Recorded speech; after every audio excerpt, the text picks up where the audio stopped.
విజయ్ వేదికగా జరిగిన 4వ టీ20 మ్యాచ్ లో న్యూజిలాండ్ 50 పరుగుల తేడాతో భారత్ ఓడించి 5 మ్యాచ్ టీ20 సిరీస్ లో న్యూజిలాండ్ ఖాతా తెరుచుకుంది. 216 పరుగుల లక్ష్యంతో బరిలో దిగిన భారత్ పవర్ ప్లేలో కుదేలైంది. 63 రన్స్ కి 4 వికెట్లు కోల్పోయి పూర్తిగా కష్టంలో పడింది. అప్పుడే వీధిలోకి వచ్చిన శివం దుబే మ్యాచ్ కు ప్రాణం పోశాడు. కేవలం 23 బంతులు 65 పరుగులు చేసి స్టేడియాన్ని ఉర్రూతలూగించాడు. శాట్నా బౌలింగ్ లో 101 మీటర్ల 6 తో తన ఇన్నింగ్స్ ను స్టార్ట్ చేసిన దుబే ఇషాంత్ సోది ఓవర్లో 29 పరుగులు కొట్టి కేవలం 15 బంతులు అర్ధశతకం పూర్తి చేశాడు.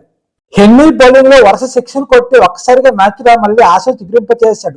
స్టేడియం మొత్తం ఇండియాను మారుమోగిపోయింది. కానీ దురదృష్టవశాత్తు హర్షిత్ రాణా షెట్ బౌలర్లను తాకడంతో దుబే నాన్ స్ట్రైక్ అండర్ రన్అట్ అయ్యాడు. ఒక్కసారి మ్యాచ్ దిశను మార్చేసింది. ఆ ఒక వికెట్ తో భారత్ తేజ్ అక్కడితో ముగిసినట్లయింది. భారత్ టాప్ ఆర్డర్ పూర్తిగా విఫలమైంది. అభిషేక్ శర్మ డక్అవుట్ అయ్యాడు. సూర్యకుమార్ అయితే 8 పరుగులకు అవుట్ అయ్యాడు. హార్దిక్ పాండ్యా 2 పరుగులకు అవుట్ అయ్యాడు. సంజు శాంసన్ 24 పరుగులు, రింకు సింగ్ 39 పరుగులు చేసినప్పటికీ అవి మ్యాచ్ గెలిపించే ఇన్నింగ్స్ గా మారలేదు. బాధ్యత తీసుకున్న బ్యాట్స్మెన్ ఒకరు కూడా కనిపించలేదు.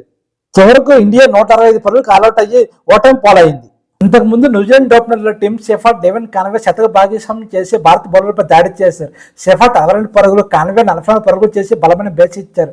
డెత్ ఓవర్స్ లో మిచ్చర్ 39 పరుగులతో న్యూజిలాండ్ 20 ఓవర్లో 2 వికెట్లు కోల్పోయి 215 పరుగులు చేయగలిగింది. బౌలింగ్ లో హర్షదీప్ సింగ్, కులదీప్ యాదవ్ చెరో 2 వికెట్లు తీసుకోగా జస్ప్రీత్ బుమ్రా, రవి బిష్ణోయ్ చెరో వికెట్ తీసుకున్నారు. మిగతా బౌలర్లు రన్స్ కట్టడి చేయడంలో విఫలమయ్యారు. ప్రత్యేకంగా డెత్ ఓవర్స్ ఎక్కువ పరుగులు ఇచ్చేశారు. న్యూజిలాండ్ బౌలింగ్ లో మిచెల్ శానకర్ 3 వికెట్లు, ఇస్సోది 2 వికెట్లు, డఫీ 2 వికెట్లు తీసుకున్నారు.